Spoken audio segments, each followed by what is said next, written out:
दोस्तों, आज मैं आपको एक ऐसी फिल्म के बारे में बताने जा रहा हूं जिसकी कहानी सुनकर आपके होश उड़ जाएंगे। ये है तेलुगु भाषा की फिल्म का, जो फैंटेसी, थ्रिलर और हॉरर का एक परफेक्ट मिश्रण है। इस फिल्म का कॉन्सेप्ट इतना यूनिक है कि आज तक आपने ऐसा कुछ नहीं देखा होगा। कहानी शुरू होती है एक बंद कमरे से, जहां हमें एक आदमी दिखाई देता है जिसने काला मास्क पहना हुआ है। उसका पूरा आउटफिट बिल्कुल मिस्टीरियस है, लंबा कोट, हैट और सबसे अजीब बात यह कि उसके पास एक घड़ी है जो नॉर्मल नहीं है। इस घड़ी पर कोई नंबर्स नहीं है, बल्कि अजीब से सिंबल्स बने हुए हैं और एक लाइट बार बार जलती रहती है। इस मिस्टीरियस पर्सन को हम बॉस कहेंगे क्योंकि फिलहाल हमें उसकी आइडेंटिटी पता नहीं है।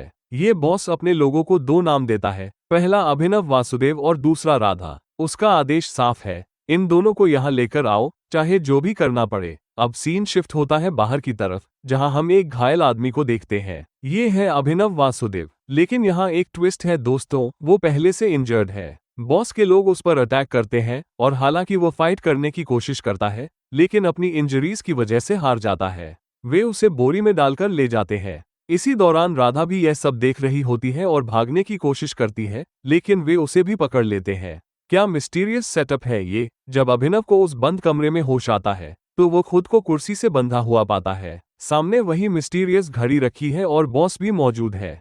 यहाँ पर फिल्म का सबसे दिलचस्प एस्पेक्ट शुरू होता है। बॉस रिवील करता है कि अभिनव को अपनी जिंदगी का कुछ भी याद नहीं है, नॉट इवन हिज नेम। ये सुनकर अभिनव को एहसास होता है कि सच में उसकी मेमोरी कंप्लीटली ब्लैंक है। बॉस बताता है कि वो एक सीनियर ऑफिसर है और यह एक हाईली कॉन्फिडेंशियल इंटेरोगेशन सेल है। अब आती है सबसे इंटरेस्टिंग पार्ट।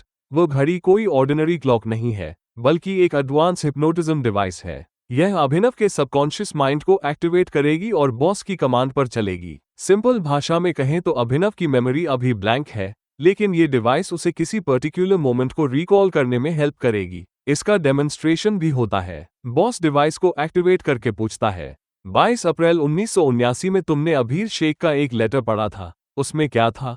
और मैजिक की तरह अभिनव का सबकॉन्शियस माइंड उसे उस एग्जैक्ट मोमेंट की याद दिला देता है। फ्लैशबैक में हमें पता चलता है कि अभिनव एक्चुअली एक पोस्टमैन है। उस दिन उसे एक लेटर डिलीवर करना था, लेकिन उसकी एक बुरी आदत थी, वो दूसरों के लेटर्स पढ़ता था। ये लेटर अरबिक में लिखा हुआ था, इसलिए उसे समझ नहीं आया। लेकिन यहाँ सवाल ये है कि उसे ये गंदी आदत कैसे लगी। इसके लिए हमें और पीछे जाना होगा। अभिनव बचपन से ही अनाथ था और एक ऑर्फनेज में रहता था। एक दिन एक पोस्टमैन किसी का लेटर गिरा देता है, जिसे अभिनव उठाता है।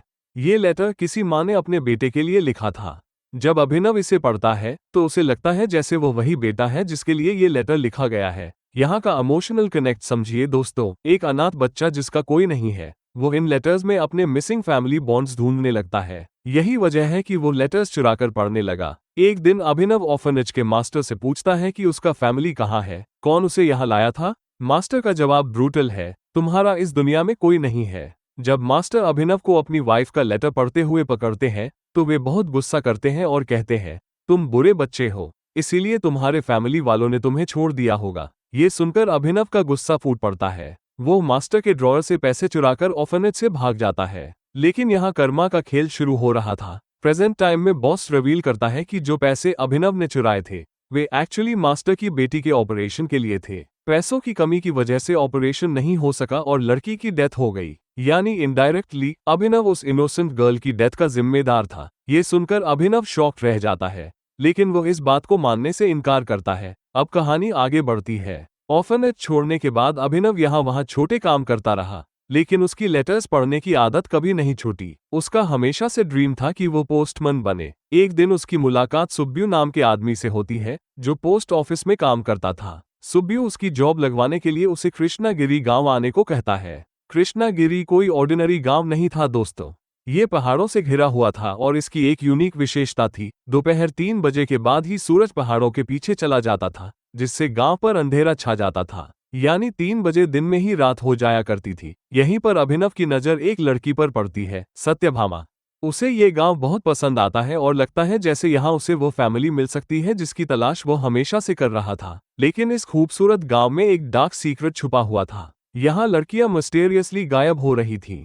गांव वालों का शक था कि इसके पीछे लाला नाम का एक बुरा इंसान है, जिससे सभी डरते थे। अभिनव को पोस्ट ऑफिस में जॉब मिल जाती है, जहां का बॉस राव था। और सरप्राइज, सत्यभामा राव की ही बेटी थी। अभिनव धीरे धीरे गांव वालों से घुल मिल जाता है, सबके लेटर्स डिलीवर करता है और सभी उससे प्यार करने लगते हैं। अभिनव और सत्यभामा के बीच धीरे धीरे लव डेवलप होने लगता है। अभिनव उसके लिए छोटे छोटे एफर्ट्स करता रहता है। एक दिन गांव में मेला लगता है जहां वे दोनों मिलते हैं और अभिनव उसे घर छोड़ने जाता है। रास्ते में दो शराबी अभिनव को गाली देते हैं जिन्हें वो पीट देता है। सत्यभामा कमेंट करती है कि वो अनाथ है, फिर गुस्सा क्यों करता है। अभिनव का जवाब दिल छू जाता है, मुझे जन्म तो मेरी माँ ने ही दिया होगा और मैं जानता हूँ कि मेरे लोग कहीं न कहीं तो होंगे। अभिनव की लेटर पढ़ने की आदत यहाँ एक अलग डायरेक्शन ले लेती है। वो एक लेटर पढ़ता है जिसमें किसी लड़की के फादर इन लॉ ने डाउरी के लिए उसके भाई को धमकी दी थी। अभिनव को ये बहुत बुरा लगता है। वो उस लड़की के भाई बनकर रिप्लाई करता है, लेकिन लेटर के नीचे लाला का नाम साइन कर देता है। क्योंकि सब लाला से डरते थे, इसलिए लड़की के इन लॉज डर जाते हैं और उसे अच्छे से ट्रीट करने लगते हैं। एक दिन पोस्ट ऑफिस में गांव का सबसे respected person mister Abhir Sheikh आता है। वो एक ऑथर और सोशल वर्कर है जिसने गांव के लिए बहुत कुछ किया है। यह वही अभीर शेख है जिसके लेटर के बारे में बॉस ने अभिनव से पूछा था। एक रात मेले के दौरान एक फॉर्चून टेलर सत्यभामा को बताती है कि उसका प्यार अधूरा रह जाएगा, लेकिन अगर वो एक उपाय करे तो सब ठीक हो सकता है। उपाय ये था कि वो सुबह 5 बजे जंगल के मंदिर में जाकर पौंड में 3 डुबकी लगाए। अभिनव को समहाव एहसास हो जाता है कि सत्यभामा खतरे में है। वो मंदिर पहुंचता है और देखता है कि 4 लोग सत्यभामा को किडनैप करने की कोशिश कर रहे हैं। अभिनव मौके पर उसे बचा लेता है। अभिनव को समझ आ जाता है कि गांव में लड़कियों की गुमशुदगी के पीछे उसी फॉर्चून टेलर का हाथ है। वो पुलिस को लेटर लिखता है और फॉर्चून टेलर को गिरफ्तार करवा देता है। अभिनव लाला के लेटर्स भी पढ़ता है। एक लेटर में लिखा होता है कि लाला ने जो माल भेजा है उसकी पेमेंट आज इस जगह से कलेक्ट करनी है। अभिनव एक फेक लेटर लिखकर उस स्पॉट पर जाता है, कोड बताता है और पैसों से भरा बैग ले आता है। उसे लगता है कि इन पैसों के लिए कोई न कोई हरकत जरूर होगी। प्रेजेंट टाइम में बॉस बताता है कि अभिनव की वजह से एक इनोसेंट आदमी मारा गया। जब उसने पैसे नहीं दिए तो लाला को लगा कि उसने अपनी मां के इलाज के लिए पैसे चुराए हैं और उसने उस आदमी को मार दिया। अब आता है फिल्म का सबसे शॉकिंग मोमेंट। बॉस अपना मास्क उतारता है और वो खुद अभिनव है। हाँ दोस्तों, एक ही शक्ल के दो लोग आमने सामने हैं। अभिनव कंफ्यूज हो जाता है कि यह कैसे पॉसिबल है। बॉस उसे कोई एक्सप्लेनेशन नहीं देता, बस कहता है कि अगले 1-2 दिन में उसे सब कुछ बताना होगा, नहीं तो वह यहाँ आना बंद कर देगा। इसी बीच हमें राधा की स्टोरी भी पता चलती है। वो उसी गांव की स्कूल टीचर है जिसके पेरेंट्स नहीं रहे और 2 बड़े भाई हैं। एक भाई दिन भर नशे में रहता है। उस मेले वाली रात के बाद राधा को लगातार फील होता रहता है कि कोई उसे ऑब्जर्व कर रहा है। वो अभीर शेख से मिलती है और अपने मिसिंग स्टूडेंट ज्योति के केस को जल्दी सॉल्व करने की बात करती है। कहानी में एक और ट्विस्ट आता है। अभिनव को एक खाली घर के लिए रेगुलर लेटर्स आते रहते थे जिसे कोई कलेक्ट नहीं करता था। जब वो उस एड्रेस को चेक करता है तो पता चलता है कि वो सत्यभामा का ही घर है। विंडो से झांकते हुए अभिनव को ऑर्फनेज के गुरुनाथम मास्टर दिखाई देते हैं। यहाँ स्टोरी का एक और कनेक्शन रिवील होता है। अभिनव एक अरबिक लेटर को डिकोड करवाता है जिसमें लिखा होता है कि आज राधा नाम की लड़की किडनैप होगी। वो पुलिस स्टेशन जाता है, लेकिन वहां का कांस्टेबल भी इस कॉन्स्पिरेसी में शामिल है। जब अभिनव अभीर शेख के घर पहुंचता है तो सच सामने आता है। अभीर शेख ही इस पूरे ट्रैफिकिंग रैकेट का मास्टरमाइंड है। वह राधा को बेहोश करके रखा हुआ है। अभिनव अभीर शेख से फाइट करने लगता है, लेकिन तभी एक लेडी डॉक्टर आकर अभिनव को इंजेक्शन दे देती है। ये लेडी डॉक्टर ही इस पूरे ऑपरेशन की रियल मास्टरमाइंड है। अब पूरी कॉन्स्पिरेसी क्लियर हो जाती है। ये लेडी डॉक्टर बहुत समय से इस गांव को टारगेट कर रही थी क्योंकि यहाँ हर घर में लड़कियां थीं।